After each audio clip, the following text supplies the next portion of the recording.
Amazing Grace.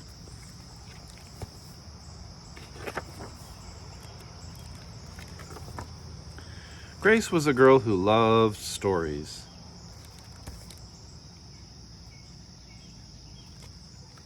She didn't mind if they were read to her or told to her or made up in her own head. She didn't care if they were in books or movies or out of Nana's long memory. Grace just loved stories. After she had heard them, and sometimes while they were still going on, Grace would act them out, and she always gave herself the most exciting part.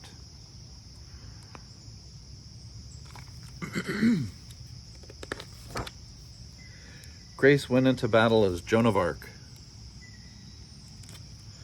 and wove a wicked web as Anansi the spider.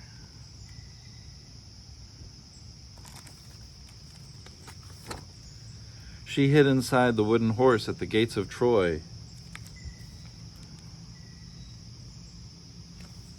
She went exploring for lost kingdoms. She sailed the 7 seas with a peg leg and a parrot.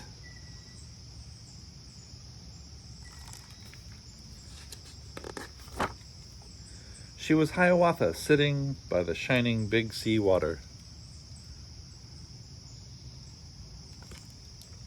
And Mowgli in the backyard jungle.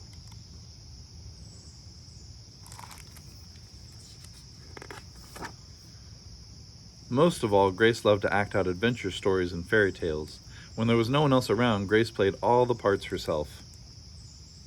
She set out to seek her fortune with no companion but her trusty cat, and found a city with streets paved in gold.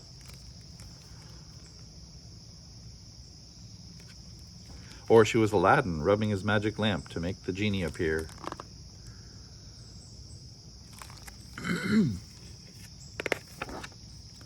Sometimes she could get Ma and Nana to join in when they weren't too busy. Then she was Dr. Grace, and their lives were in her hands.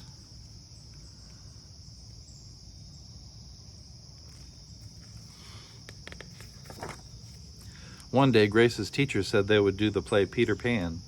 Grace knew who she wanted to be. When she raised her hand, Raj said, "You can't be Peter, that's a boy's name." But Grace kept her hand up. "You can't be Peter Pan," whispered Natalie. "He isn't black." But Grace kept her hand up. "All right," said the teacher, "lots of you want to be Peter Pan, so we'll have auditions next week to choose parts." She gave them words to learn.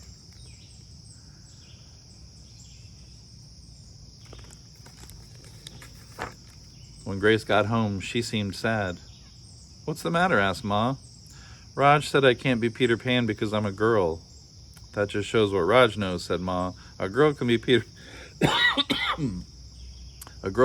Pan if she wants to." Grace cheered up. Then later she remembered something else. "Natalie says I can't be Peter Pan because I'm black," she said. Ma looked angry. But before she could speak, Nana said, "It seems that Natalie is another one who don't know nothing. You can be anything you want, Grace, if you put your mind to it."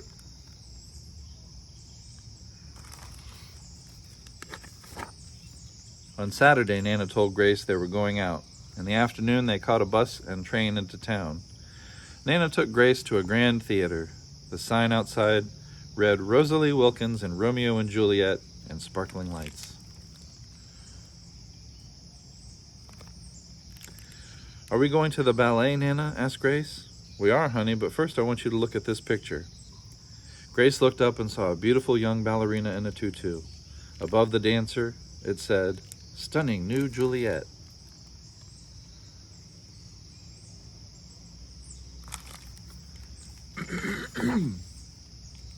"That one is little Rosalie from back home in Trinidad," said Nana. "Her granny and me, we grew up together on the island. She's always asking me to do I want tickets to see her Rosalie dance, so this time I said yes." After the ballet, Grace played the part of Juliet, dancing around her room in her imaginary tutu. "I can be anything I want," she thought.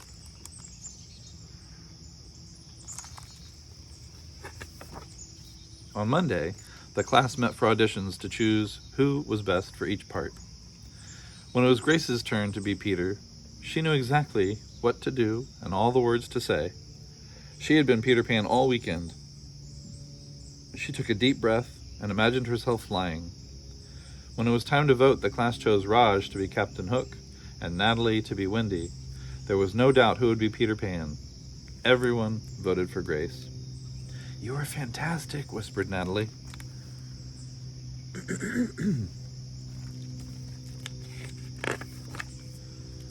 The play was a big success, and Grace was an amazing Peter Pan. After it was all over, she said, "I feel as if I could fly all the way home."